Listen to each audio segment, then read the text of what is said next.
Hello students, मी महेश और आज हम यहाँ पे पढ़ने वाले हाइड्रोजन का लेक्चर नंबर 2, जिसमें हम आज स्टडी करेंगे physical properties of water, structure of water, उसके बाद स्ट्रक्चर ऑफ आइस, उसके बाद हार्ड वाटर क्या होता है, सॉफ्ट वाटर क्या होता है, या फिर टेम्पररी हार्डनेस, और उसके बाद हाइड्रोजन पेरोक्साइड किस तरह से होता है, उसकी फिजिकल प्रॉपर्टीज़ के बारे में फिर से स्टडी करेंगे और उसके यूजेस, उसका क्या क्या यूज़ होता है उसके भी बारे में स्टडी करेंगे। उसके बाद हेवी वाटर क्या होता है और डाइहाइड्रोजन एज अ फ्यूल या एप्लीकेशन हम लास्ट में स्टडी करने वाले। तो चलिए यहाँ पे हम शुरू करते हैं आज का लेक्चर। तो सबसे पहले देखो, हमने हाइड्रोजन के बारे में बहुत कुछ स्टडी किया, हमने हाइड्रोजन के हाइड्रेट्स के बारे में स्टडी किया, लेकिन हमने अगर वाटर के बारे में स्टडी नहीं किया तो हमने फिर क्या किया, राइट। हमें ये बात तो पता है कि वाटर जो होता है वो 65% अपने ह्यूमन बॉडी में 65% जो होता है ना, वो सिर्फ वाटर ही होता है। हमारी ह्यूमन बॉडी जो प्रिपेयर होती है वो 65% वाटर से होती है। और कुछ कुछ प्लांट ऐसे भी होते हैं कि उनमें 95% सिर्फ वाटर होता है, 95% सिर्फ वाटर ही उनमें पाया जाता है, राइट। तो इसकी वजह से वाटर एक बहुत ही इंपॉर्टेंट लिविंग ऑर्गेनिजम्स के लिए सोर्स है, राइट। और हम जितना भी वाटर हमारे आसपास देखते हैं, पानी जितना भी हम आसपास देखते हैं, मतलब हम खेती के लिए यूज़ करते हैं, उसके बाद पीने के लिए यूज़ करते हैं, या फिर अदर एक्टिविटीज़ की जो भी इंडस्ट्रियल यूज़ हो, इसके लिए जो भी वाटर हम यूज़ करते हैं वो सिर्फ 3% वाटर होता है। यानी कि जो बड़े बड़े ओशंस होते हैं, जो बड़े बड़े समंदर होते हैं ना, उनमें 97% वाटर होता है। और बचा हुआ जो 3% वाटर जो होता है, मतलब 100% में से बचा हुआ 3% जो वाटर होता है, वो सिर्फ हम पीने के लिए, खेती के लिए और इंडस्ट्रियल यूजेस के लिए। मतलब देखो, हम इतना पानी रोज़ यूज़ करते, वो कितना है, सिर्फ 3% पानी इतना होता है, राइट। इसी की वजह से हमें वाटर को सेव करना पड़ेगा, वाटर को बचाना पड़ेगा, right. Save water, save trees, save lives. अब देखो वाटर का स्ट्रक्चर किस तरह से होता है। आपको तीन डायग्राम्स यहाँ पे नजर आ रहे होंगे, पहली डायग्राम, सेकंड और यहाँ पे थर्ड, तीन स्ट्रक्चर्स यहाँ पे। फर्स्ट स्ट्रक्चर में अगर आप देखो तो वाटर का जो बॉन्ड लेंथ है ना, वो 95.7 पिकोमीटर होता है, PM फॉर पिकोमीटर। और उसका जो बॉन्ड एंगल होता है वो होता है 104.5 डिग्री। वो क्या होता है, वो होता है उसका बॉन्ड एंगल, राइट। और उसका जो शेप होता है वो बेंड शेप होता है। देखो पहले मैं आपको वाटर का स्ट्रक्चर दिखा देता हूँ। इस तरह का वाटर का स्ट्रक्चर होता है। देखो ये बॉन्ड्स, ये OH बॉन्ड्स, यहाँ पे बीच में ब्लैक कलर का ऑक्सीजन, यहाँ पे हाइड्रोजन, यहाँ पे दूसरा हाइड्रोजन, और ये जो दो जो देख रहे हो आप, ये लोन पेयर, ऑक्सीजन के लोन पेयर होती है, देखो। और जब भी हम शेप कंसिडर करते हैं तो लोन पेयर को कंसिडर नहीं करते, राइट। शेप कंसिडर करेंगे तो लोन पेयर को कंसिडर नहीं करेंगे, और ज्योमेट्री कंसिडर करेंगे तो लोन पेयर को कंसिडर करेंगे। सिर्फ इतना सेंटेंस आप याद रखो, बाकी मैं आपको आगे बताऊंगा ही। देखो तो इसका शेप किस तरह से है, इसका शेप जो होता है वो होता है bent shape, right, bent, right, bent shape होता है। इसका बॉन्ड एंगल, बीच का जो एंगल होता है वो होता है 104.5 डिग्री, ठीक है। इसका जो बॉन्ड लेंथ होता है वो कितनी होती है, इसकी बॉन्ड लेंथ होती है 95.7 पिकोमीटर, ओके। अब यहाँ पे आप सेकंड स्ट्रक्चर देखो। सेकंड में आपको क्या दिख रहा है, सेकंड में दिख रहा होगा यहाँ पे डेल्टा प्लस डेल्टा प्लस। देखो मैंने पार्शियल चार्ज सेपरेशन यहाँ पे करा हुआ है। पार्शियल चार्ज सेपरेशन आपको पता है, इसका मतलब बॉन्ड हम ब्रेक नहीं करते, फिर भी हम एक एक एलिमेंट पे या फिर एक एक आइटम पे हम यहाँ पे चार्ज लगा देते, चार्ज यहाँ पे लगा देते, राइट। ऑक्सीजन की इलेक्ट्रोनेगेटिविटी ज़्यादा होती है, इसकी वजह से मैंने यहाँ पे डेल्टा माइनस दिया। हाइड्रोजन की इलेक्ट्रोनेगेटिविटी ऑक्सीजन से कम होती है, इसकी वजह से यहाँ पे मैंने डेल्टा प्लस लगा दिया। इसका मतलब ये होता है कि ये जो बॉन्ड है, ये बॉन्ड के ज़्यादातर इलेक्ट्रॉन जो होते हैं ना, वो ऑक्सीजन के पास होते हैं। ऑक्सीजन उनको क्या करता है, उनको एब्स्ट्रैक्ट या फिर अट्रैक्ट करता है, राइट। इसकी वजह से इस पर 2 डेल्टा माइनस, क्योंकि यहाँ पे 2 डेल्टा प्लस है, एक एक हाइड्रोजन का, ओके। इतनी बात तो आपको यहाँ पे समझ में आ गई। अब ये सेंटेंस देखो यहाँ पे, highly polar molecule, water is a highly polar molecule. क्यों, पोलैरिटी में हमने क्या देखा था, पोलैरिटी मतलब चार्ज सेपरेशन। पोलैरिटी मतलब क्या, charge separation, delta plus delta minus, ये होती है पोलैरिटी, ठीक है ना। तो अगर इसका चार्ज सेपरेशन इस तरह से होता है तो ये हाईली पोलर मॉलिक्यूल है, ठीक है ना, ये क्या है, हाईली पोलर मॉलिक्यूल है। अब थर्ड स्ट्रक्चर में देखो यहाँ पे, इसका स्ट्रक्चर आपको किस तरह से नजर आ रहा है। ये जो दो है ये होती है लोन पेयर, ये जो होता है ना, ये होता है बॉन्ड हमारा OH बॉन्ड, ये भी दूसरा OH बॉन्ड, ठीक है। यहाँ पे हाइड्रोजन, यहाँ पे भी हाइड्रोजन। अब अगर ये स्ट्रक्चर आप अच्छी तरह से देखो तो आपको इस स्ट्रक्चर की तरह नजर आएगा, सेम इस स्ट्रक्चर की तरह। देखो ऊपर से आपको दिख रहा है अच्छी तरह से, देखो सेम इस तरह का ये स्ट्रक्चर होता है। अब ये किस तरह का, इसकी ज्योमेट्री अगर आप देखो तो ये टेट्राहेड्रल है। आप देख सकते हो यहाँ पे देख सकते हो इस तरह से टेट्राहेड्रल। देखो यहाँ पे दो इस तरह से, ये होते लोन पेयर और नीचे वाले होते बॉन्ड्स। इसकी जो ज्योमेट्री होती है वो टेट्राहेड्रल। और टेट्राहेड्रल ज्योमेट्री किस हाइब्रिडाइजेशन में पाई जाती है? टेट्राहेड्रल ज्योमेट्री पाई जाती है sp3 हाइब्रिडाइजेशन में। इसकी वजह से वाटर का जो हाइब्रिडाइजेशन होता है वो कौन सा होता है? वो होता है sp3 हाइब्रिडाइजेशन। देखो आपको एक ही मतलब 3 डायग्राम से आपको पूरे के पूरे वाटर के बारे में, वाटर का स्ट्रक्चर किस तरह से होता है और उसकी जो प्रॉपर्टीज होती है उसके बारे में यहाँ पे पता चल रहा होगा। अब स्ट्रक्चर के बारे में तो हमने पढ़ लिया। अब यहाँ पे देखते हैं हम physical properties of water. Water की कौन सी फिजिकल प्रॉपर्टीज होती है? यहाँ पे देखो, it is a colourless and tasteless. Water को कोई कलर भी नहीं होता और वो टेस्टलेस होता है, उसकी कोई टेस्ट भी नहीं होती। मॉलिक्यूलर मास 18 ग्राम पर मोल, 18 ग्राम मॉलिक्यूलर मास उसका होता है। अब ये मॉलिक्यूलर मास किस तरह से कैलकुलेट करना है हमने सम बेसिक कंसेप्ट का जो भी चैप्टर होगा उसमें देखा है, ठीक है ना। उसका मेल्टिंग पॉइंट होता है 0 डिग्री सेल्सियस। मतलब जो बर्फ़ होती है वो कब पिघलती है? 0 डिग्री सेल्सियस के ऊपर टेम्परेचर जब हो जाता है तो बर्फ़ का पिघलना, मतलब बर्फ़ पिघल जाती है, राइट। उसका बॉइलिंग पॉइंट होता है 100 डिग्री सेल्सियस। वाटर कब बॉयल होती है? 100 डिग्री सेल्सियस के बाद वाटर बॉयल होना शुरुआत होती है। मतलब वाटर का कन्वर्जन गैस में हो जाता है, राइट, गैसेस कंपाउंड में हो जाता है। वाटर की डेंसिटी होती है 1 ग्राम पर क्यूबिक सेंटीमीटर। और उससे यूनिवर्सल सॉल्वेंट कहा जाता है क्योंकि बहुत सारे ऑर्गेनिक या फिर इनऑर्गेनिक सोल्यूट्स होंगे उनको वो डिजोल्व करता है, राइट। मैक्सिमम डिजोल्व वाटर ही करता है, सभी को डिजोल्व करने की कैपेसिटी वाटर में होती है। इसकी वजह से उसे यूनिवर्सल सॉल्वेंट भी कहा जाता है। अब देखो वाटर में एक स्पेसिफिक प्रॉपर्टी होती है, कौन सी? वाटर जो है वो हाइड्रोजन बॉन्डिंग दिखाता है उसके मॉलिक्यूल्स के बीच में। अब यहाँ पे नीचे आप देख सकते हो, मैं वाटर का स्ट्रक्चर यहाँ पे निकालता हूँ, OH। और दूसरा एक फिर से मैं स्ट्रक्चर यहाँ पे निकालता हूँ, किस तरह से OH। अब यहाँ पे देखो मैंने 2 वाटर के मॉलिक्यूल्स यहाँ पे निकाल लिए। अब इनके बीच में होती है हाइड्रोजन बॉन्डिंग। अब किस तरह से? देखो ऑक्सीजन इलेक्ट्रोनेगेटिव और ये हाइड्रोजन को इस तरह से बाइंड करता है, ठीक है ना। ये क्या होती है? ये होती है इंटरमॉलिक्यूलर हाइड्रोजन बॉन्डिंग। 2 मॉलिक्यूल्स के बीच में जो हाइड्रोजन बॉन्डिंग होती है उसे हम इंटरमॉलिक्यूलर कहते हैं। और एक मतलब इतने बहुत सारे कंपाउंड्स, बहुत सारे मॉलिक्यूल्स यहाँ पे होते हैं और वो आपस में हाइड्रोजन बॉन्डिंग दिखाते हैं। इसकी वजह से क्या होता है, और एक मैं दिखाना चाहूँगा यहाँ पे, और एक दिखा सकते हैं हम यहाँ पे इस तरह से, या फिर इसको भी दिखा सकते हैं इस तरह से। मतलब बहुत सारे मॉलिक्यूल्स मिलाकर हाइड्रोजन बॉन्डिंग यहाँ पे करते हैं। इस तरह से आप देख सकते हो, इस तरह से होती है यहाँ पे हाइड्रोजन बॉन्डिंग। बहुत सारे मॉलिक्यूल्स को मिलाकर यहाँ पे हाइड्रोजन बॉन्डिंग वो दिखाता है अपने मॉलिक्यूल्स के बीच में। देखो अब उससे क्या होता है, वो कौन कौन सी प्रॉपर्टीज़ वो शो करता है।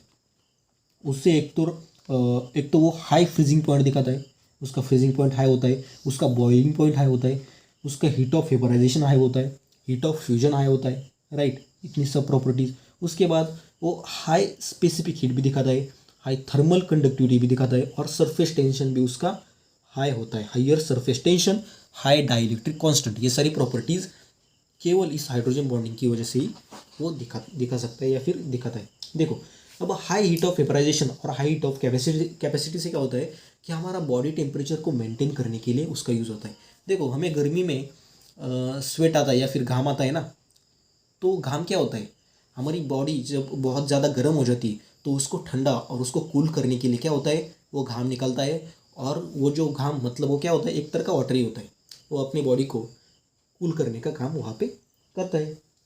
और एक चीज़, आपने अगर विंटर सीजन में कभी हिल स्टेशन पर गए हो, हिल स्टेशन नहीं, बहुत कोल्ड जगह पे, बहुत ठंडी जगह कोई हो वहाँ पे गए हो, या फिर महाबलेश्वर या फिर बहुत सारे प्लेसेस है, वहाँ पे क्या होता है जनरली, रिवर जो होती है ना, रिवर का भी बर्फ़ बन जाता है। मतलब नीचे पानी रहता है लेकिन ऊपर एक परत जम जाती है, रिवर के ऊपर एक परत, बर्फ़ की परत जम जाती है, ठीक है ना। तो वो बर्फ़ क्या करता है, वो बर्फ़ थर्मल इंसुलेटर की तरह एक्ट करता है। इसका मतलब क्या, बाहर की जो बहुत सारी ठंड है ना वो उसके नीचे नहीं जाने देता। नीचे का जो वाटर होता है उसमें वो बाहर की ठंड नहीं जाने देता। उसकी वजह से क्या होता है, उसकी वजह से जो भी एक्वेटिक लाइफ है, मतलब जो भी मछली वहाँ पे होगी या फिर जो भी लिविंग ऑर्गेनिजम्स उस पानी के अंडर होगे ना, वो बच जाते। उनको इतनी सर्द या फिर इतनी कोल्डनेस वहाँ पे नहीं लगती है, राइट।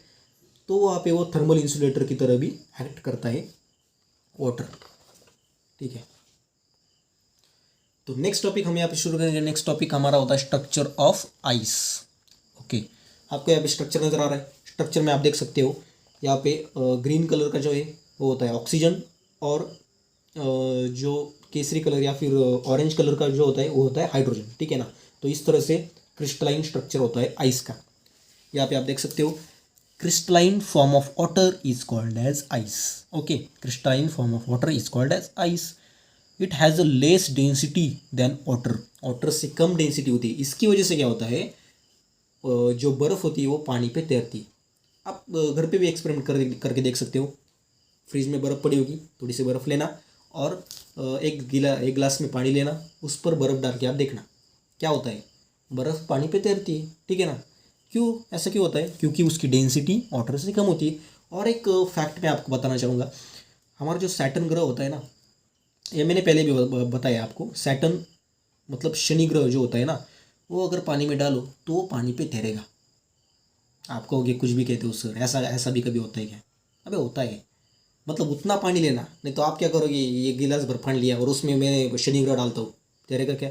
नहीं भाई, उतना उतना जो इसका आकर्षण होता है ना, उस शनि ग्रह का जितना भी वॉल्यूम होता है उतना पानी लो और उसमें उसको डुबाने की कोशिश करो। शनि ग्रह जो होता है, वो सैटर्न जो ग्रह होता है, वो पानी पे तैरता है क्योंकि उसकी जो डेंसिटी होती है वो पानी से भी कम होती है, राइट। उसकी डेंसिटी पानी से कम होती है, इसकी वजह से वो क्या करेगा, वो पानी पे तैरेगा। Okay, then next point, highly order 3 dimensional hydrogen bonded structure होता है इसका। आप यहाँ पे देख रहे होगे, राइट। यहाँ पे आपको स्ट्रक्चर दिख रहा है, किस तरह का स्ट्रक्चर है यहाँ पे, highly order 3 dimensional hydrogen bonded structure as shown in the figure. Okay, each oxygen surrounded by 4 oxygens. यहाँ पे देखो 1, उसके बाद 2, 3, 4, ये बीच वाला हाइड्रोजन, बीच वाला ऑक्सीजन देखो, ये ऑक्सीजन कितने ऑक्सीजन सराउंड किया हुआ है, ये ऑक्सीजन 4 ऑक्सीजन से मिला हुआ है, 4 ऑक्सीजन से जॉइंट है। ओके, ये इन्होंने यहाँ पे बताया हुआ है। तो चलिए नेक्स्ट पॉइंट शुरू करते हैं। नेक्स्ट पॉइंट कौन सा है, केमिकल प्रॉपर्टीज ऑफ वाटर। देखो हमने फिजिकल प्रॉपर्टीज पढ़ ली, अब हमें पढ़नी पड़ेगी केमिकल प्रॉपर्टीज ऑफ वाटर। कौन कौन सी केमिकल प्रॉपर्टीज वाटर की होती है। देखो एम्फोटेरिक नेचर। अभी एम्फोटेरिक मतलब क्या, एम्फोटेरिक मतलब ability to act as an acid as well as base. Water जो होता है वो एसिड की तरह भी एक्ट कर सकता है और बेस की तरह भी एक्ट कर सकता है।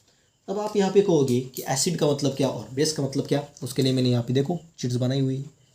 देखो यहाँ पे एसिड, एसिड मतलब H+ डोनर और बेस मतलब H+ एक्सेप्टर, मतलब प्रोटॉन एक्सेप्टर। H+ को ही हम प्रोटॉन कहते हैं, ठीक है ना।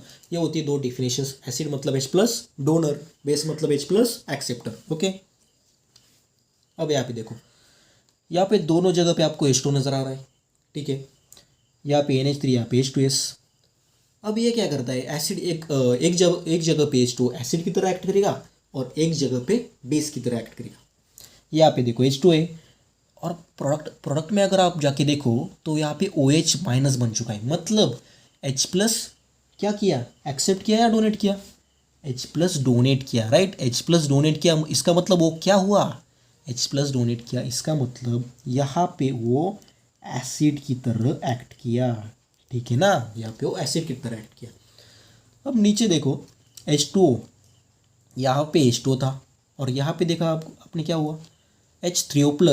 इसका मतलब उसने क्या किया, H+ को एक्सेप्ट किया, H+ को क्या किया, एक्सेप्ट किया, मतलब वो यहाँ पे क्या एक्ट हुआ, यहाँ पे वो बेस की तरह एक्ट हुआ, ठीक है ना। यहाँ पे वो बेस की तरह एक्ट होता है। इस तरह से उसका एम्फोटेरिक नेचर होता है, मतलब वो अगर स्ट्रॉन्ग एसिड उसके साथ आ जाए तो वो बेस बन जाता है, अगर उसके साथ बेस आ जाए तो वो एसिड बन जाता है, राइट। इसी तरह का उसका नेचर होता है, एम्फोटेरिक नेचर। उसके बाद second, redox reactions involving water. Water act as a reducing as well as oxidizing agent. वो रिड्यूसिंग एजेंट की तरह भी एक्ट करता है और ऑक्सीडाइजिंग एजेंट की तरह भी एक्ट करता है। अब आप यहाँ पे कहोगे कि रिड्यूसिंग एजेंट क्या होता है, ऑक्सीडाइजिंग एजेंट क्या होता है। रुको रुको रुको, मैंने यहाँ पे चिट्स यहाँ पे फिर से लाई हुई है, ठीक है ना। देखो, ऑक्सीडाइजिंग एजेंट मतलब a substance which oxidize other and itself undergoes reduction. दूसरों को ऑक्सीडाइज करता है और खुद रिडक्शन हो जाता है, ठीक है, उसे हम ऑक्सीडाइजिंग एजेंट कहते हैं। Reducing agent a substance which reduce other and itself undergoes oxidation. Okay, दूसरों को रिड्यूस कर रहा है और खुद ऑक्सीडाइज हो रहा है, उसे हम क्या कहेंगे, उसे हम रिड्यूसिंग एजेंट कहेंगे, ठीक है ना। ऑक्सीडाइजिंग एजेंट मतलब दूसरों को ऑक्सीडाइज करता है, रिड्यूसिंग एजेंट मतलब दूसरों को रिड्यूस करता है। अब हम फिर से आ जाते हैं हमारे टॉपिक पे, ठीक है। Okay, redox reactions involving water, यहाँ पे वो रिड्यूसिंग और ऑक्सीडाइजिंग एजेंट दोनों की तरह एक्ट करता है, ये हमने कहा है। अब यहाँ पे देखो, सोडियम की ऑक्सीडेशन स्टेट क्या होती है, सोडियम की ऑक्सीडेशन स्टेट क्या होती है, यहाँ पे 0 है, राइट। और यहाँ पर जाकर क्या हुई, यहाँ पे +1 हो गई, ठीक है ना, +1 यहाँ पे ऑक्सीडेशन स्टेट हो गई। मतलब क्या हुआ, सोडियम ने यहाँ पे क्या किया, यहाँ पे लॉस ऑफ इलेक्ट्रॉन किया, ठीक है ना। अगर सोडियम में लॉस ऑफ इलेक्ट्रॉन हुआ है मतलब उसका क्या हुआ है, उसका ऑक्सीडेशन हुआ है, ठीक है ना। सोडियम का क्या हुआ है, सोडियम का हुआ ऑक्सीडेशन, और वो कौन करता है, सोडियम का ऑक्सीडेशन हुआ और हाइड्रोजन का मतलब H2O का क्या हुआ, H2O का हुआ रिडक्शन, वो कौन करता है, वो करता है ऑक्सीडाइजिंग एजेंट। क्यों, उसने ऑक्सीडाइज किया दूसरे को और खुद क्या हुआ, खुद का हुआ रिडक्शन, ठीक है ना। तो यहाँ पे ऑक्सीडाइजिंग एजेंट की तरह एक्ट होता है water, water act as a oxidizing agent here, यहाँ पे क्या हुआ, वो ऑक्सीडाइजिंग एजेंट। अब और एक एग्जांपल देखो, आपको फोटोसिंथेसिस रिएक्शन पता है, राइट। फोटोसिंथेसिस में क्या होता है, फोटोसिंथेसिस में जो वाटर होता है वो ऑक्सीडाइज होके O2 बन जाता है, ठीक है। Water is oxidize to oxygen, water का ऑक्सीडेशन होता है और O2 में उसका कन्वर्जन होता है ड्यूरिंग फोटोसिंथेसिस प्रोसेस, ठीक है। तो वहाँ पे वाटर करता है रिड्यूसिंग एजेंट की तरह एक्ट, ठीक है ना। आप कंफ्यूज मत हो ना, ऑक्सीडाइजिंग एजेंट और रिड्यूसिंग एजेंट में कंफ्यूज बिल्कुल मत होना, ठीक है। सिर्फ उसका डेफिनेशन थोड़ा सा याद रखने के लिए, मतलब याद रखना बहुत ज़रूरी है, ठीक है। अब आती है उसकी third property, hydrolysis reaction. Third chemical property is hydrolysis reaction. अब यहाँ पे देखो, हाइड्रोलाइसिस, लाइसिस मतलब क्या, टू ब्रेक डाउन, कुछ तो यहाँ पे ब्रेक होगा, हाइड्रो मतलब क्या, वाटर, ठीक है ना। Break down of bond in presence of water, ऐसी कुछ हम डेफिनेशन यहाँ पे कर सकते हैं। To break down of any bond in presence of water is known as hydrolysis reaction. यहाँ पे आप देख सकते हो नीचे example, N3- + thrice H2 it gives, यहाँ पे क्या हुआ है, यहाँ पे भी बॉन्ड ब्रेक हुआ है, कौन सा, या हाइड्रोजन और ऑक्सीजन का जो बीच वाला बॉन्ड था, ये लाइसिस यहाँ पे ब्रेक होकर यहाँ पे 3OH- यहाँ पे आपको मिल गया। और ये रिएक्शन आप याद रख सकते हो, या फिर आप डेफिनेशन और रिएक्शन भी अगर स्टेट बोर्ड के एग्जाम में अगर लिखोगे तो भी आपको हेल्प करेगा, तो भी सफिशिएंट होगा, इतना कुछ पढ़ने की इसमें नीड यहाँ पे नहीं है, ठीक है ना। तो ये हो गया हाइड्रोलाइसिस रिएक्शन। उसके बाद नेक्स्ट रिएक्शन या फिर नेक्स्ट प्रॉपर्टी हम जिससे कह सकते हैं chemical properties, hydrates formation, salts can be crystallized as a hydrated salts. अब हमने हाइड्रेट किस तरह से फॉर्म होते हैं, हमने हाइड्रेट्स के टाइप्स भी देख लिए, राइट। कौन कौन से टाइप होते हैं भाई, ionic hydrates, covalent hydrates, metallic hydrates, इस तरह से हमने हाइड्रेट्स बहुत सारे देख चुके हैं। इसमें यहाँ पे देखो, salts can be crystallized as a hydrated salts, देखो बेरियम क्लोराइड सॉल्ट होता है, कॉपर सल्फेट, इस तरह से देखो। अब इनका हाइड्रेटेड सॉल्ट्स में किस तरह से कन्वर्जन हो जाता है, BaCl2 0.2H2, ये क्या होता है, ये होता है हाइड्रेटेड सॉल्ट। CuSO4 0.5H2, ये क्या होता है, ये होता है यहाँ पे हाइड्रेटेड सॉल्ट। देखो कोई भी एग्जांपल आप यहाँ पे लिख सकते हो, आगे 2H2 या 5H2, इस तरह से आप एग्जांपल भी बना सकते हो, लेकिन ये इनका जो क्या बोलते हैं स्टोइशियोमेट्रिक जो कोएफिशिएंट होता है वो हर जगह अलग अलग होता है। अब इसके बाद next hard water and soft water. देखो मैंने हार्ड वाटर और सॉफ्ट वाटर की जो है ना यहाँ पे डिफरेंसेस लिखे। आपको कोई भी चीज़ अगर याद रखनी हो तो मैंने पहली चीज़ क्या बताई थी आपको लास्ट लेक्चर में, मैंने आपको कहा था कि आप फ्लो चार्ट बना लो, फ्लो चार्ट से चीज़ें आपको विजुअल होती है और आपको याद रह जाती है, ठीक है ना। कोई भी कम्पिटिटिव एग्जाम हो या फिर स्टेट बोर्ड में भी आप लिख सकते हो, ठीक है। या फिर अगर कई बुक में आपको कंपैरिजन के जैसा थ्योरी लिखा हो, मतलब आप बुक में देख सकते हो कि उन्होंने हार्ड वाटर और सॉफ्ट वाटर का जनरली वहाँ पे कंपैरिजन ही दिया हुआ है, लेकिन लाइन बाय लाइन, ठीक है ना।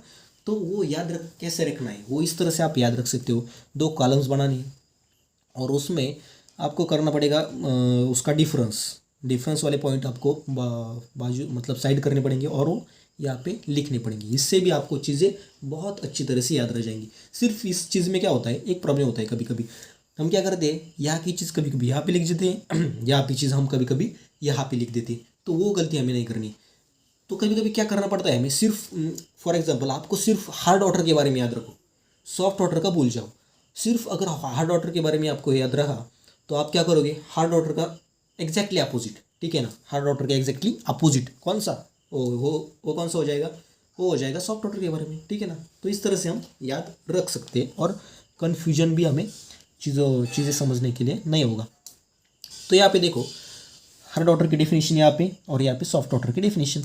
Water with soluble salt of calcium and magnesium are called as hard water. Calcium और मैग्नीशियम सॉल्ट्स के जो भी सोल्यूबल सॉल्ट्स होते हैं वो अगर पानी में पाए जाए तो उन्हें हम हार्ड वाटर कहते हैं।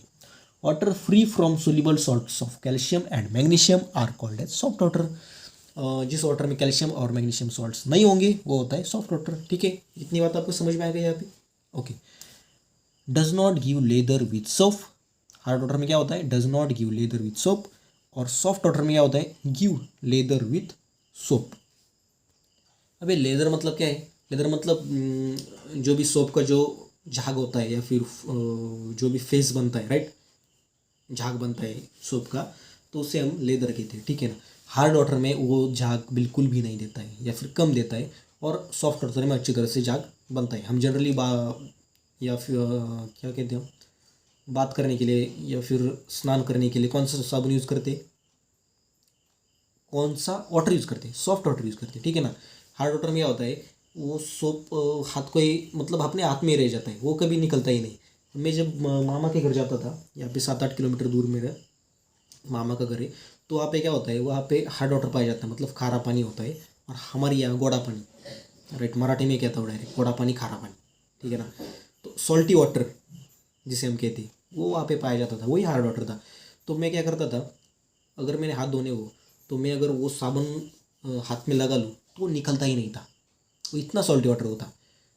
उस पानी से साबुन हाथ का निकलता ही नहीं था या फिर साबुन का झाग बनता ही नहीं था, ठीक है ना। तो ये प्रॉब्लम वहाँ पे बहुत बार आई थी, बहुत बार आती थी, ठीक है। तो आपको ये एक बात याद रखनी पड़ेगी, does not give leather with soap. Hard water जो होता है सोप के साथ झाग नहीं देता है, और सॉफ्ट वाटर जो होता है वो सोप के साथ बहुत अच्छी तरह से झाग देता है। अब इसकी वजह से क्या होता है, hard water is unsuitable for laundry and harmful boilers, ठीक है। लॉन्ड्री मतलब कपड़े धोने के लिए और कोई भी चीज़ उबालने के लिए, ठीक है ना, वो अच्छा नहीं होता है। एंड सॉफ्ट वाटर में exactly opposite, suitable for laundry and boilers के लिए और लॉन्ड्री के लिए अच्छा होता है। अब बॉयलर्स का एग्जांपल आपको एक बताता हूँ मैं। देखो पतीले में आप हार्ड वाटर अगर डालो, हार्ड वाटर आपके पास हो और उसे अगर उबालो ना, तो क्या होता है, पतीले के आजू बाजू में एक वाइट कलर की एक परत जम जाती है, वाइट कलर की, ठीक है ना। वाइट कलर की क्या बन जाती है, परत जिसे हम कहते हैं। तो वही होता है हार्ड वाटर, और वो परत जो होती है ना वो जनरली सॉल्ट्स की वजह से जमती है, ठीक है। तो उससे क्या होता है, वो बॉयलर्स के लिए जनरली हार्मफुल होता है, मतलब हमारे जो पतीले वगैरह जो भी चीज़ें होंगी वो जल्दी उससे ख़राब हो जाती है। अब हम यहाँ पर स्टडी करते हैं हार्डनेस के बारे में। हार्डनेस भी 2 टाइप्स की होती है, एक तो होती है टेम्पररी हार्डनेस और दूसरी होती है परमानेंट हार्डनेस, ठीक है ना। टेम्पररी हार्डनेस और परमानेंट हार्डनेस का फिर से डिफरेंस देखो, डिफरेंस क्या होता है, presence of magnesium and calcium hydrogen carbonates, ये होता है टेम्पररी में। Presence of magnesium and calcium in the form of chlorides and sulphates, देखो मैग्नीशियम कैल्शियम में, कैल्शियम तो दोनों में प्रेजेंट होता है, ठीक है ना। हार्डनेस से मतलब मैग्नीशियम और कैल्शियम दोनों में प्रेजेंट होता है, लेकिन उनका फॉर्म डिफरेंट होता है। यहाँ पे वो हाइड्रोजन कार्बोनेट्स के फॉर्म में होता है, हाइड्रोजन कार्बोनेट्स के फॉर्म में होता है टेम्पररी में, और क्लोराइड्स और सल्फेट्स के फॉर्म में किस में होता है, क्लोराइड्स और सल्फेट्स के फॉर्म में होता है परमानेंट में। ठीक है, इतना डिफरेंस है सिर्फ, दोनों में कैल्शियम मैग्नीशियम है लेकिन फॉर्म डिफरेंट डिफरेंट दोनों में होते हैं, ये आपको याद रखना होगा। अब देखो, इनको निकालने के लिए it can be removed by, इनको निकालने के लिए भी प्रोसेस होती है। सो फर्स्ट मेथड, यहाँ पे टेम्पररी हार्डनेस निकालने के लिए फर्स्ट मेथड होती है बॉइलिंग मेथड, राइट। अब देखो यहाँ पे आपको मैग्नीशियम हाइड्रोजन कार्बोनेट, ये यहाँ पे स्ट्रक्चर है MgHCO3 ट्वाइस और CaHCO3 ट्वाइस।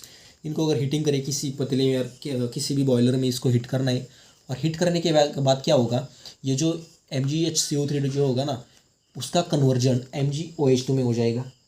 ठीक है ना, तो वो क्या होगा, यहाँ पे प्रेसिपिटेट, यहाँ पे एरो जो नीचे दिया हुआ है, इसका मतलब PPT फॉर्म हो जाएगी, उसकी क्या हो जाएगी, PPT फॉर्म हो जाएगी। और ये PPT फॉर्म होने के बाद हमें जस्ट फिल्ट्रेशन करना है, और फिल्ट्रेशन करने के बाद हमारे एक तरफ होगा सॉफ्ट वाटर, राइट, और एक तरफ हमारी PPT जो भी हम उसे फेंक देंगे। ठीक है ना, कैल्शियम में भी बिल्कुल ऐसा ही करना है। क्या करना है, उसको भी हीट करना है, उसको भी बॉईल करना है, फिर उसका कन्वर्जन हो जाएगा कैल्शियम कार्बोनेट में, उसकी PPT बन जाएगी, उस PPT को फिल्टर करके निकाल लेना है और हमारा सॉफ्ट वाटर हमें फिर से यहाँ पे मिल जाएगा। ये होती है फर्स्ट मेथड। ठीक है, अब यहाँ पे देखो second method, that is clerks method.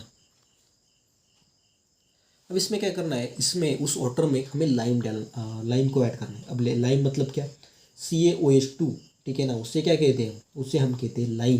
ठीक है, वो ऐड कर देना है, और उसके बाद क्या हो जाता है, हमारा जो भी सब्सटेंस उस वाटर में प्रेजेंट होगा, मतलब कैल्शियम हाइड्रोजन कार्बोनेट होगा या फिर मैग्नीशियम हाइड्रोजन कार्बोनेट होगा, जो भी वहाँ पे प्रेजेंट होगा, उसका क्या होगा, वो प्रेसिपिटेट आउट हो जाएगा। किस फॉर्म में, कैल्शियम कार्बोनेट के फॉर्म में वो निकल जाएगा। कैल्शियम कार्बोनेट देखो, दो ऊपर अगर आप देखो, ऊपर क्या होता है, कैल्शियम कार्बोनेट के फॉर्म में वो प्रेसिपिटेट आउट होता है और उसे फिल्टर करके हम निकाल देते हैं।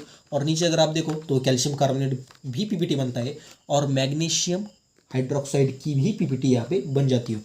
दोनों PPT को हम अगर फिल्टर आउट करेंगे तो हमें फिर से सॉफ्ट वाटर यहाँ पे मिल जाएगा। अब उसके बाद परमानेंट हार्डनेस को किस तरह से रिमूव करना है, देखो first method is treatment with washing soda. Washing soda के साथ अगर ट्रीटमेंट करें, वॉशिंग सोडा मतलब Na2CO3 सोडियम कार्बोनेट। ठीक है ना, वॉशिंग सोडा के साथ अगर उसकी ट्रीटमेंट करेंगे तो हमें वो PPT के फॉर्म में मिलेगा, और फिर से हमें उस इनसोल्यूबल जो भी कार्बोनेट मिलेगा या फिर कार्बोनेट ही मिलेगा, इनसोल्यूबल कार्बोनेट को रिमूव करके हम इसका कन्वर्जन किसमें कर सकते हैं, सॉफ्ट वाटर में यहाँ पे कर सकते हैं। यहाँ पे आप देखो यम मतलब क्या, यहाँ पे M मतलब होता है कैल्शियम या फिर मैग्नीशियम, कोई भी आप कंसिडर कर सकते हो एक। M मतलब कैल्शियम और मैग्नीशियम। ठीक है ना, तो ये क्या है, यहाँ पे ये होता है कैल्शियम क्लोराइड या फिर मैग्नीशियम क्लोराइड, उसमें डाल दिया हमने सोडियम कार्बोनेट। ठीक है ना, मतलब वॉशिंग सोडा, और वो पिपिट आउट होता है किस तरह से, कार्बोनेट की फॉर्म में वो पिपिट आउट होगा, और उसे हम रिमूव करके यहाँ पे हार्डनेस को यहाँ पे मिटा सकते हैं। उसके बाद यहाँ पे होता है कैल्शियम सल्फेट या फिर मैग्नीशियम सल्फेट, उसमें फिर से हमने ऐड कर दिया सोडियम कार्बोनेट, और वो पिपिट आउट होगा कार्बोनेट के फॉर्म में, और उससे फिल्टर आउट करके हम फिर से यहाँ पे हमारा सॉफ्ट वाटर को बना सकते हैं। उसके बाद सेकंड मेथड इज काल्गोन्स मेथड। अब आप कहोगे काल्गोन्स क्या है भाई, देखो सोडियम हेक्सामेटाफॉस्फेट Na6P6O18, इसका ही कमर्शियल नाम जो होता है वो होता है काल्गन। ठीक है ना, काल्गोन आप कोई भी कह सकते हो, काल्गन या फिर काल्गोन। देखो ये जब पानी में हम ऐड करते हैं ना, तो इस तरह से कुछ रिएक्शन होती है, आप रिएक्शन आपको स्क्रीन पर नज़र आ रही। ठीक है, तो इस तरह से कुछ रिएक्शन यहाँ पे होती है, और यहाँ पे Na4P6O18 2- ये फॉर्म में ये निकल जाता है। ओके, तो 2Na+ बाजू हो गए, और इस तरह से ये फॉर्म इसका निकल गया। अब अगर ये फॉर्म हम अगर पानी में ऐड करेंगे M2+, फिर से यहाँ पे कैल्शियम भी हो सकता है, मैग्नीशियम भी यहाँ पे हो सकता है, पानी में ऐड करेंगे तो क्या हो जाएगा, ये M2+ जो होगा ना, M2+ इस हमारे सब्सटेंस के साथ ऐड हो जाएगा। यहाँ पे आप M देख रहे हो, इस सब्सटेंस के साथ ऐड हो जाएगा, और 2Na+ यहाँ पे बाजूला मतलब साइड हो जाएंगे। ओके, तो इस तरह से हम हार्डनेस को फिर से काल्गोन्स मेथड से भी इसे मिटा सकते हैं। और मेथड्स हम देखने वाले हैं यहाँ पे, और आप देख सकते हो यहाँ पे ion exchange method, next method कौन सी, आयन एक्सचेंज, यहाँ पे देखो। ठीक है, देखो ये आयन एक्सचेंज मेथड बहुत ही बेनिफिशियल मेथड यहाँ पे होती है, और आयन एक्सचेंज क्रोमेटोग्राफी जो होती है उसी की तरह ये मेथड को यूज़ किया जाता है। देखो इसी मेथड को जियोलाइट और परम्यूटेट प्रोसेस भी कहा जाता है। अब यहाँ पे आप देख रहे होगे, यहाँ पे एक जेड है। अब ये जेड मतलब क्या, देखो हमने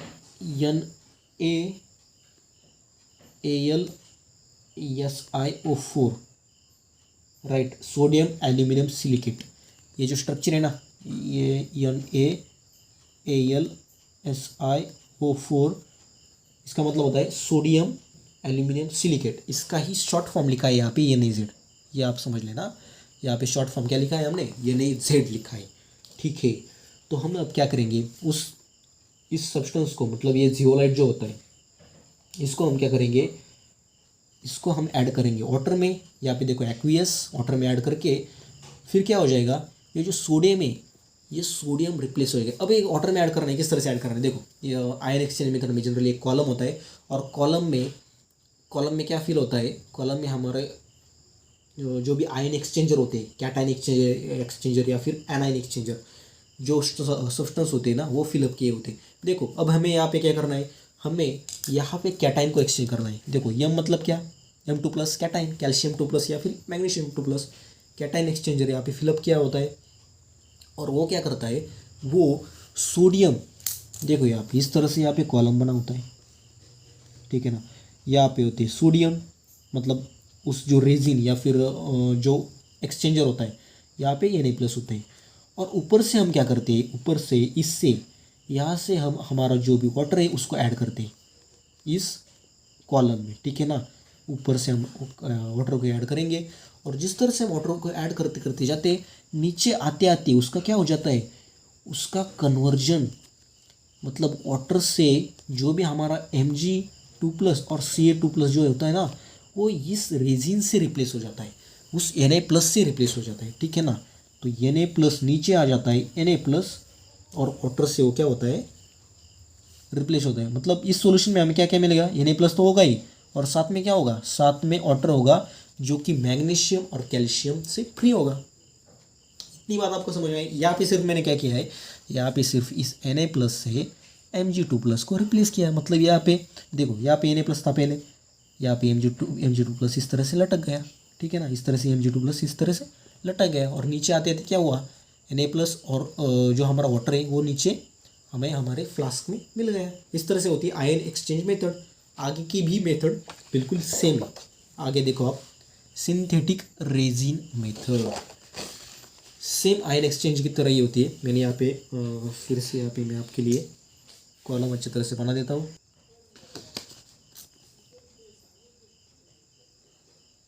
देखो इस तरह से कॉलम मैंने बना दिया, ओ रफ हो गया। देखो ये कॉलम, यहाँ पे कॉक, ठीक है ना, टर्न ऑफ करने के लिए। फिर यहाँ पे नीचे हमारा जो भी फ्लास्क या फिर कोनिकल फ्लास्क को कह सकते हैं हम इसे, इतना अच्छा तो नहीं बना है लेकिन कोनिकल फ्लास्क, और ये कॉलम, ठीक है। ओके, इतना तो हो गया। Synthetic resin method. अब यहाँ पे देखो, resin exchanges Na+ ions with Ca2+ ion and Mg2+ ions present in hard water to make them salt। देखो 2RNA मतलब कोई भी रेजिन यहाँ पे हो सकता है, उसे हम क्या कहते हैं, RNA। देखो रेजिन का एग्जांपल हम यहाँ पे ले सकते हैं, RSO3 और Na+। ये एक टाइप का रेजिन हो सकता है। R मतलब कोई भी हमारा आगे का ग्रुप, राइट, रेजिन का कोई भी आगे का ग्रुप, ठीक है। तो अब यहाँ पे क्या हो जाता है, ये यहाँ पे देखो आप, यहाँ पे होता है रेजिन M2+ मतलब फिर से हमारे Ca2+ या फिर Mg2+, कोई भी, वो क्या होते हैं, वो किस में होते हैं, एक्वियस सॉल्यूशन में, मतलब वाटर में होते हैं। और जाते जाते क्या हो जाता है, वो ऊपर लटक जाती है, वो रेजिन में लटक जाती है, ठीक है ना। यहाँ पे देखो रेजिन में लटक गए, और 2Na++ हमारा जो भी सॉफ्ट वाटर वो बाजू हो जाता है, मतलब निकल जाता है, ठीक है ना। यहाँ पे क्या होता है, फिर यहाँ पे होती है RNA पे रिप्लेस हो जाके, मतलब Mg हमारे सॉफ्ट वाटर हमें मिल जाता है। देखो आगे भी हम देखने वाले। देखो we can make deionized water, मतलब उसमें कोई भी आयन प्रेजेंट नहीं होना चाहिए, ऐसा वाटर भी हम इस मेथड से बना सकते हैं। बहुत इफेक्टिव मेथड है, आयन एक्सचेंज मेथड से भी इफेक्टिव मेथड यहाँ पे सिंथेटिक रेजिन मेथड होता है। देखो आपको नीचे दिख रहा होगा दो रिएक्शन से। ओके, पहले तो 2RH, देखो अब हमने रेजिन भी ऐसा यूज़ किया है कि जिसमें Na+ नहीं, जिसमें हाइड्रोजन होगा। रेजिन भी ऐसा यूज़ किया है कि हाइड्रोजन होगा। ऐसा क्यों होगा, देखो वाटर में Na+ भी जाता है, इसकी वजह से वहाँ पे कुछ ना कुछ आयन तो फिर भी प्रेजेंट होता है, Na+ भी प्रेजेंट होता है, राइट। अब वाटर में H+ अगर रिप्लेस होगा तो वाटर में ऑलरेडी H+ है, ठीक है ना, तो वहाँ पे कोई सॉल्ट या फिर कोई भी आयन वहाँ पे नहीं जाएगा। ओके, इतनी बात आपको यहाँ पे समझ में आ गई। ओके, देखो अब RH+M2+ it use Mr2। Okay, aqueous solution में क्या था, हमारा आयन था, मैग्ने सॉल्ट था कोई भी, राइट, मैग्नीशियम या फिर कैल्शियम, और रिप्लेस हुआ, राइट, और 2H+ यहाँ पे एक्वियस सॉल्यूशन में यहाँ पे गिर गए, राइट, एक्वियस सॉल्यूशन में यहाँ पे गिर गए। पहली मेथड हमने ये कर दी, मतलब हमने जो भी कैटाइंस है वो सेपरेट कर दिए इस मेथड से, ठीक है, कैटाइंस सेपरेट तो यहाँ पे हो गए। अब एनाइंस का क्या, एनाइंस तो यहाँ पे बच गए। देखो यहाँ पे देख सकते हो आप एनाइंस। अब X- मतलब कोई भी एनाइंस हो सकते हैं, जैसे कि Cl-, HCO3-, SO4 2-, इस तरह से आयंस जो होता है वो OH- को एक्सचेंज करती है, ठीक है ना। X- मतलब ये सब आयंस। अब ये क्या होता है, RnH3+ OH- ये भी होता है एक तरह का रेजिन। ये रेजिन यहाँ पे फिर से लग जाता है इस कॉलम में, और वो क्या करता है, ऊपर से हम फिर से डालते हैं वाटर, यहाँ से वाटर डालते हैं हम, और उससे क्या होता है, वो जो एनाइंस होते हैं बाकी के एनाइंस रिप्लेस हो जाते हैं किससे, OH- से। हमें नीचे क्या मिलता है, फिर नीचे मिलता है हमें OH- और बाकी का बचा हुआ वाटर, ठीक है, तो इतना हमें नीचे मिल जाता है। अब आप देखो फर्स्ट रिएक्शन में मैंने कह दिया, फर्स्ट रिएक्शन में हमें H+ मिल गया, ठीक है ना, फर्स्ट रिएक्शन में हमें क्या मिल गया, H+, फर्स्ट प्रोसेस में। सेकंड प्रोसेस में हमें OH- मिल गया, ठीक है ना। अब इस H+ और OH- का क्या बन सकता है, H+ और OH- का बन सकता है H2O, ठीक है। तो इस तरह से ये सब मेथड्स थी किसके लिए, ये चारों के चारों मेथड्स थी परमानेंट हार्डनेस को निकालने के लिए। तो चलिए शुरू करते हैं अब हाइड्रोजन पेरोक्साइड के बारे में जानना। देखो हाइड्रोजन पेरोक्साइड आपको पता है क्या, हाइड्रोजन पेरोक्साइड हम जब भी हमें कुछ लग जाता है ना, तो डॉक्टर क्या करते हैं, डॉक्टर वाइट कलर कुछ कुछ डालते हैं ना उसमें, उस वाउंड में, राइट, तो उसमें ऐसा झाग निकलता है वाइट कलर का, ठीक है ना। मतलब वो हमारी जो जख्म होती है या फिर जो भी वाउंड होता है ना, तो उससे ड्राई करने के लिए वो डालते हैं, ठीक है ना। या फिर हम ज़्यादा अगर उसमें ले, मतलब डॉक्टर ने अगर ज़्यादा डाल दिया या फिर हमने वो बॉटल मेडिकल से ले ली और हम डालते रहे तो कभी हमारा जख्म भरता ही नहीं, ठीक है ना। वो क्या होता है, वो होता है हाइड्रोजन पेरोक्साइड, वहाँ पे एंटीसेप्टिक की तरह काम करता है, ठीक है ना। एक प्रमाण में अगर यूज़ करेंगे तो आप एंटीसेप्टिक की तरह क्या काम करता है, लेकिन हम ज़्यादा करेंगे तो वो जख्म कभी हमारी भरती नहीं, वो हमेशा क्या बोलते हैं हम, वैसी की वैसी रहती, ठीक है। तो ज़्यादा यूज़ उसका मत करना। देखो हम देखने वाले हाइड्रोजन पेरोक्साइड, अब उसका प्रिपरेशन। देखो जनरली ये प्रिपरेशन की जो भी चीज़ें होती ना, वो कम्पिटिटिव एग्जाम में जनरली नहीं पूछती, मतलब मैंने बहुत सारे एग्जाम्स, मतलब बहुत सारे क्वेश्चंस देखे इस पे, लेकिन जनरली प्रिपरेशन के बारे में उसके ज़्यादातर क्वेश्चन नहीं होते, ठीक है। लेकिन स्टेट बोर्ड में आपको पूछा जा सकता है, या फिर एक्सप्लेन करने के लिए भी आपको पूछा जा सकता है। इसकी वजह से ये प्रिपरेशन भी आपको याद रखना पड़ेगा। उसके मेथड्स आप देखो यहाँ पे, पहली मेथड होती है acidifying barium oxide. Barium oxide को एसिडिफाई करके हम H2O2 का प्रिपरेशन यहाँ पे कर सकते हैं। ये रिएक्शन याद रखना, और आगे सिर्फ सेंटेंस लिख देना, Ba या फिर BaO2 एट H2O, या फिर बेरियम पेरोक्साइड जिसे हम कह सकते हैं, बेरियम पेरोक्साइड, यहाँ पे ऑक्साइड नहीं होगा, यहाँ पे बेरियम पेरोक्साइड होगा, आप ये कर लेना यहाँ पे पेरोक्साइड PER, बेरियम पेरोक्साइड, ठीक है। Acidifying barium peroxide it gives H2O2। उसके बाद second method, auto oxidation of 2 alkyl anthraquinols, it also gives H2O2। H2O2 में इसका कन्वर्जन कर देता है। ये जनरली इंडस्ट्रियल मेथड, इंडस्ट्री में हाइड्रोजन पेरोक्साइड को प्रिपेयर करने के लिए इस मेथड का यूज किया जाता है। 2 ethyl anthraquinol in the presence of air H2PD it gives H2O2 hydrogen peroxide. इस तरह से ये चीज़ें यहाँ पे होती है। अब देखो नेक्स्ट है यहाँ पे स्ट्रक्चर ऑफ H2O2, H2O2 का स्ट्रक्चर। तो यहाँ पे देख सकते हो आप H2O2 का स्ट्रक्चर किस तरह से होता है। देखो ये ओपन बुक स्ट्रक्चर जिसे हम कह सकते हैं, ओपन बुक की तरह स्ट्रक्चर ये होता है। एक हाइड्रोजन उस तरफ, एक हाइड्रोजन इस तरफ। देखो ये स्ट्रक्चर आपको मैंने यहाँ पे दिखा सकता हूँ। देखो ऊपर से देखो यहाँ पे प्लेनर, देखो ये प्लेन पे ये बॉन्ड है हमारा वाइट कलर का, ऑक्सीजन ऑक्सीजन, एक हाइड्रोजन पीछे की तरफ और दूसरा हाइड्रोजन ठीक उसके सामने आगे की तरफ। देखा, तो इस तरह का ये non planar structure hydrogen peroxide का होता है, राइट। ओके, स्ट्रक्चर आपको अच्छी तरह से समझ में आया। देखो इस तरह से ये स्ट्रक्चर होता है। उसके बाद यहाँ पे देखो इसका जो बॉन्ड एंगल होता है, इसका होता है 115 पॉइंट, दैट मीन्स 1.5 डिग्री, 111.5 होता है, ठीक है। 111.5 ये होता है बॉन्ड एंगल, और उसकी जो बॉन्ड लेंथ होती है वो होती है 95 पिकोमीटर, राइट। और ये फिर इसका ये बॉन्ड एंगल होता है 94.8 डिग्री। अब ये सॉलिड में डिफरेंट होता है और गैस में डिफरेंट होता है, लेकिन आपको उसकी सॉलिड और गैस इतना याद रखने की कोई ज़रूरत नहीं है। सिंपल आप इसका स्ट्रक्चर याद रखो, ये होता है ओपन बुक की तरह और ये होता है नॉन प्लेनर स्ट्रक्चर। एक हाइड्रोजन होता है पीछे, एक हाइड्रोजन होता है उसके आगे, ठीक है ना। तो ये हो गया structure of H2O2। Then physical properties of H2O2, उसकी physical properties, colourless very pale blue liquid, ये होता है कलरलेस। उसका जो प्योर फॉर्म होता है ना H2O2 का, वो जनरली कलरलेस पाया जाता है। उसके बाद miscible with water and form hydrate H2O2.H2। Miscible मतलब सोल्यूबल, वाटर के साथ सोल्यूबल होता है और वो जनरली हाइड्रेट का फॉर्मेशन करता है H2O2.H2 की तरह। और हमें जो भी मार्केट में मिलता है वो जनरली डाइल्यूट H2O2 ही होता है, कॉन्सेंट्रेटेड H2O2 हमें मार्केट में नहीं मिलता है, ठीक है ना। अब देखते हैं उसकी केमिकल प्रॉपर्टीज़ क्या क्या होती है। देखो, it acts as oxidizing as well as reducing agent in both acidic and alkaline media.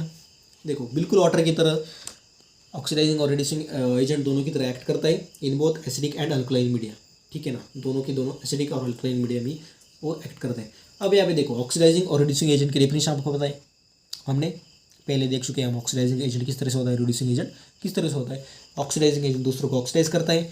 यहाँ पे आप एक उसका एग्जांपल देख सकते हो, यहाँ पे 2Fe2+ है, ठीक है, Fe2+। यहाँ पे क्या होगा, यहाँ पे Fe3+ हुआ, मतलब लॉस ऑफ इलेक्ट्रॉन हुआ, लॉस ऑफ इलेक्ट्रॉन हुआ, मतलब यहाँ पे ऑक्सीडेशन हुआ। और वो किसने किया, वो किया H2O2 ने। H2O2 act as here oxidizing agent. Okay, ये बात तो आपको यहाँ पे समझ में आ गई। अब यहाँ पे देखो Mn की ऑक्सीडेशन स्टेट क्या है, यहाँ पे Mn की ऑक्सीडेशन स्टेट यहाँ पे होती है +7 और यहाँ पे कितनी है +2, राइट। +7 से +2 हो गया, मतलब क्या हुआ, gain of electron, right. Oxidation state कम हो गई, मतलब क्या हुआ, gain of electron. Gain of electron मतलब रिडक्शन। अगर MnO4 का रिडक्शन हुआ है तो किसने किया, H2O2 ने किया। और H2O2 here act as a reducing agent. अब सिर्फ मैंने ये एसिडिक मीडियम में ही आपको दिखाया है, यहाँ पे सेम इसी की तरह वो बेसिक मीडियम में भी oxidizing as well as reducing agent की तरह एक्ट करता है, ठीक है ना। तो ये होती है उसकी chemical properties, important chemical properties यहाँ पे उसकी थी। अब देखते हैं यहाँ पे स्टोरेज।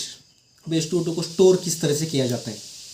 देखो H2O2 क्या होता है ना, लाइट की वजह से अगर उसे हम लाइट में रखेंगे तो वो जनरली डिकम्पोज हो जाता है, या फिर हम उसे मेटल सरफेस के कंटेनर भी में नहीं रख सकते, ठीक है, या फिर उससे हम डस्ट में भी नहीं रख सकते।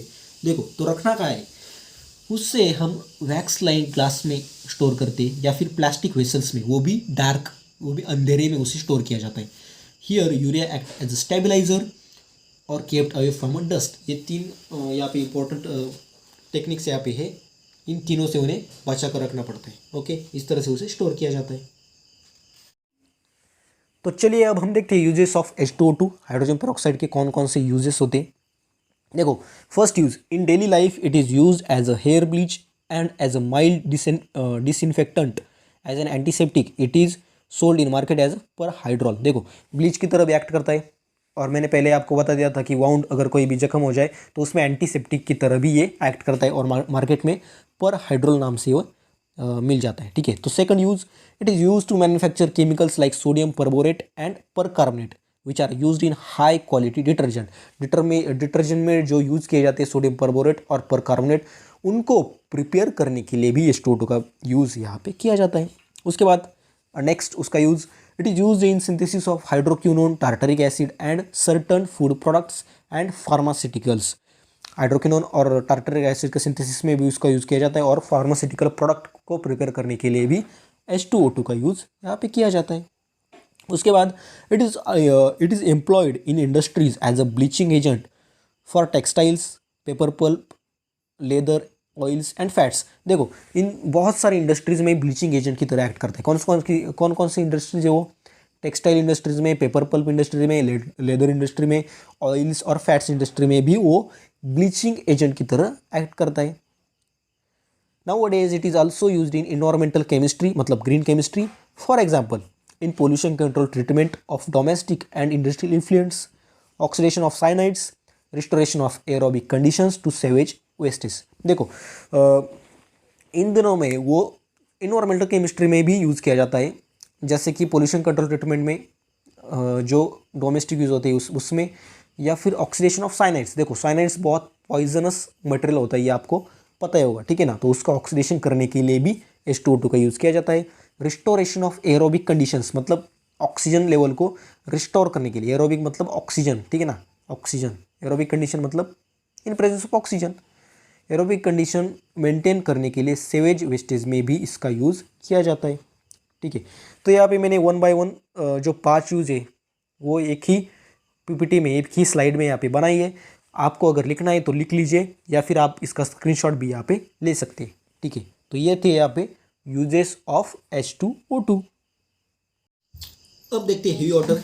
हेवी वाटर मतलब D2O। जैसे क्या होता है, H2O होता है, उसी की तरह होता है D2O। D for deuterium. D for क्या होता है? D फॉर होता है ड्यूटेरियम, ठीक है। हाइड्रोजन को रिप्लेस कर दिया सिर्फ उसके आइसोटोप से, तो बन गया heavy water. It is used as a moderator in nuclear reactions, nuclear reactors. उसमें वो मॉडरेटर की तरह, मतलब मॉडरेट करने के लिए उसको यूज़ किया जाता है।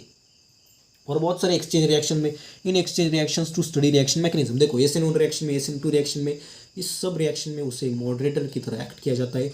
उसका आइसोटोपिक इफेक्ट या फिर उसका मैकेनिज्म फाइंड आउट करने के लिए, रिएक्शन मैकेनिज्म फाइंड आउट या फिर स्टडी करने के लिए इस हेवी वाटर का यूज जनरली किया जाता है। यहाँ पे आप नीचे रिएक्शन देख सकते हो हेवी वाटर की। CaC2 + 2D2O, it use C2D2 CaOD2। ये सेम रिएक्शन यहाँ पे देखो, यहाँ पे सिर्फ मैंने टॉइस H2 कर दिया और यहाँ पे CaOH2 बन जाता है, ठीक है ना। लेकिन D की वजह से हमें थोड़ी सी अलग लग रही है, लेकिन सिंपल रिएक्शन। देखो यहाँ पे कैल्शियम हाइड्रोक्साइड प्रिपेयर होता है ना, उसी तरह सिर्फ D से उसे हमने रिप्लेस कर दिया। सेम उसी की सेकंड रिएक्शन Al4C3 + 12D2O। यहाँ पे H2O भी हो सकता है, लेकिन ये हेवी वाटर यहाँ पे हमने यूज़ किया। It use 3CD4। अगर हाइड्रोजन होता है तो क्या होता? CH4, इसी की तरह, ठीक है ना। Plus AlOD3। अगर हाइड्रोजन होता तो AlOH3। तो इस तरह से ये होता है हेवी वाटर, मतलब D2O। अब इस हेवी वाटर ये किस तरह से प्रिपेयर होता है? देखो ये जनरली अगर वाटर का हम एग्जॉस्टिव इलेक्ट्रोलाइसिस करें तो उससे ये बनता है, या फिर बहुत सारी फर्टिलाइजर इंडस्ट्रीज में बाय प्रोडक्ट के तौर पे ये H2O2 प्रिपेयर किया जाता है, मतलब बाय प्रोडक्ट के तौर पे ये प्रिपेयर हो जाता है, ठीक है ना। तो इस तरह से ये होता है हेवी वाटर। तो चलिए अब देखते हैं इस चैप्टर का last point, dihydrogen as a fuel. Dihydrogen को फ्यूल की तरह भी यूज़ किया जाता है। अब उसके कौन कौन से एडवांटेजेस यहाँ पे होंगे? देखो first advantage, dihydrogen releases large quantities of heat on combustion. Combustion के बाद वो बहुत ज़्यादा हीट को प्रोड्यूस करता है, ठीक है। तो ये हो गया उसका फर्स्ट एडवांटेज। उसके बाद second, dihydrogen can release more energy than petrol. Petrol से अबाउट 3 टाइम्स, मतलब 3 टाइम्स ज़्यादा एनर्जी डाइहाइड्रोजन प्रिपेयर या फिर प्रोड्यूस कर सकता है। आप पूछोगे ऐसा कैसे होता है? देखो डाइहाइड्रोजन का एक पर्टिकुलर मास, मतलब उसी मास का डाइहाइड्रोजन और उसी मास का पेट्रोल अगर हम ले तो वो पेट्रोल से 3 गुना ज़्यादा एनर्जी को प्रिपेयर करता है। ये होता है इम्पोर्टेंट यूज़ यहाँ पे डाइहाइड्रोजन का। देखो आज के इन दिनों में तो पेट्रोल बहुत ही महंगा हो चुका है, ठीक है ना। तो इस दिनों के लिए तो डाइहाइड्रोजन इज़ इम्पॉर्टेंट, वो आगे हम देखने वाले हैं यहाँ पे। उसके बाद third advantage, pollutants in combustion of dihydrogen is less than petrol. Pollutants में मतलब जो भी इन्वायरमेंट के लिए पोल्यूशन करने वाली जो थिंग्स निकलती है यहाँ पे, वो भी डाइहाइड्रोजन में लेस होती है पेट्रोल के, मतलब पेट्रोल से, ठीक है ना। तो ये भी यहाँ एडवांटेज डाइहाइड्रोजन का होता है। उसके बाद next advantage, it also use in fuel cells for generation of electric power. Fuel cells में भी इसका यूज़ किया जाता है इलेक्ट्रिक पावर को जनरेट करने के। देखो अब इतने सारे यूजेज डाइहाइड्रोजन के होते हैं, तो फिर हम डाइहाइड्रोजन डायरेक्टली पेट्रोल को रिप्लेस करके क्यों यूज़ नहीं करते। देखो डाइहाइड्रोजन को डायरेक्टली पेट्रोल से रिप्लेस करके यूज़ नहीं किया जा सकता, क्योंकि उसके कुछ लिमिटेशंस भी यहाँ पे होते हैं, वो भी हमें देखने पड़ेंगे। देखो limitations, cylinder of compressed hydrogen weighs about 30 times more than petrol containing same amount of energy. देखो ये जो सिलेंडर होता है डाइहाइड्रोजन का, वो 30 टाइम्स मोर हेवियर होता है, किससे, पेट्रोल से। पेट्रोल में भी सेम एनर्जी और डाइहाइड्रोजन में भी सेम एनर्जी का अगर हम डाइहाइड्रोजन ले, तो वो क्या होता है, वो 30 टाइम्स मोर हेवियर हो जाता है, राइट। मतलब ट्रैवलिंग का भी इशू वहाँ पे आ जाता है, फिर से वो कैरी करना वो भी इशू वहाँ पे आ सकता है। ये हो गया पहला लिमिटेशन या फिर डिसएडवांटेज हम इसे कह सकते हैं। उसके बाद second limitation, dihydrogen gas is converted into liquid state by cooling to 20 K। देखो अगर डाइहाइड्रोजन को हमें स्टोर करना है, तो उसे जनरली हम लिक्विड फॉर्म में हमें स्टोर करना पड़ेगा। देखो हम एलपीजी सिलेंडर को स्टोर करते हैं, उसमें क्या होता है, एलपीजी मतलब liquefied petroleum gas, right. LPG का फुल फॉर्म, वो किस फॉर्म में होता है, टंकी में या फिर सिलेंडर में, वो होता है लिक्विड फॉर्म में। ऐसा क्यों करते हैं हम, क्योंकि हमें कम जगह पे हम उस गैस को हम वहाँ पे बिठाते हैं, राइट। कम जगह पे बिठाने के लिए हम उसे लिक्विड फॉर्म में उसे कन्वर्ट करते हैं। अब अगर हम ये काम करेंगे, मतलब डाइहाइड्रोजन गैस को हमें अगर लिक्विड फॉर्म में उसे कन्वर्ट करना पड़ेगा, तो उससे हमें 20 के मतलब केल्विन पे कूल करना पड़ेगा। देखो 0 डिग्री सेल्सियस मतलब कितना केल्विन, 0 डिग्री सेल्सियस मतलब 273 केल्विन। अब 0 से भी कम, कितना कम, 20 K कहाँ पे है और 273 K कहाँ पे है, देखो कितना डिफरेंस है उसमें। तो इतना माइनस कूलिंग हमें करनी पड़ेगी, और उसकी कूलिंग करने के लिए भी उतनी मशीनरीज लगेंगी, ठीक है ना। वो सिस्टम लगेगा हमें इतनी कम कूल करने के लिए, ठीक है ना, या फिर ट्रांसपोर्ट करने के लिए भी वैसा सिस्टम लगेगा। इसकी वजह से ये बहुत बड़ा लिमिटेशन यहाँ पे हो जाता है डाइहाइड्रोजन का, ठीक है ना। इससे तो इसकी वजह से हम इसे एज अ पेट्रोल मतलब पेट्रोल से रिप्लेस नहीं कर सकते। उसके बाद third limitation, this would require expensive insulated tanks. वही मैं कह रहा था, एक्सपेंसिव इंसुलेटेड टैंक्स वहाँ पे लगेंगे, क्योंकि उसे कूल रखना पड़ेगा, ठीक है ना। Example, tanks of alloys like Na(NiI5), MgS2, TiS2, इस तरह के टैंक्स वहाँ पे रिक्वायर होंगे। इसीलिए हम सिर्फ 5% डाइहाइड्रोजन यूज़ करते हैं, कहाँ पे, CNG में। CNG में हम उसे यूज़ करते हैं 5%, ज़्यादा भी हम यूज़ नहीं कर सकते। लेकिन अब मुझे ऐसा लगता है कि आने वाले समय में हमें डाइहाइड्रोजन का यूज़ करना चाहिए, या फिर डाइहाइड्रोजन को स्टोर करने के लिए या फिर उसका यूज़ करने के लिए बहुत सा रिसर्च होना अभी बाकी है। अगर वो हो जाएगा तो एक बहुत बड़ी अचीवमेंट हमारे लिए हो जाती है, क्योंकि हमने पहले देखा था कि hydrogen is the most abundant element, ठीक है ना। बहुत ज़्यादा प्रमाण में मिल जाएगा, बहुत ज़्यादा प्रमाण में हमारे पास प्रेजेंट है, लेकिन हम उसका यूज़ नहीं कर पा रहे। और पेट्रोल दिन भर प्रतिदिन ख़त्म होते जा रहा है, और दिन प्रतिदिन महंगा भी होते जा रहा है, राइट। तो ये चीज़ यहाँ पे हमें याद रखनी पड़ेगी। तो यहाँ पे खत्म होता है हमारा आज का लेक्चर। आपको अगर इस चैप्टर के नोट्स चाहिए तो टेलीग्राम चैनल पे मिल जाएंगे, टेलीग्राम चैनल का लिंक नीचे डिस्क्रिप्शन में आपको मिल जाएगा। तो इसी के साथ यहाँ पे एंड होता है हमारा chapter hydrogen, right, chapter number 9 hydrogen. तो मिलती है नेक्स्ट लेक्चर में नेक्स्ट टॉपिक के साथ। Thanks for watching.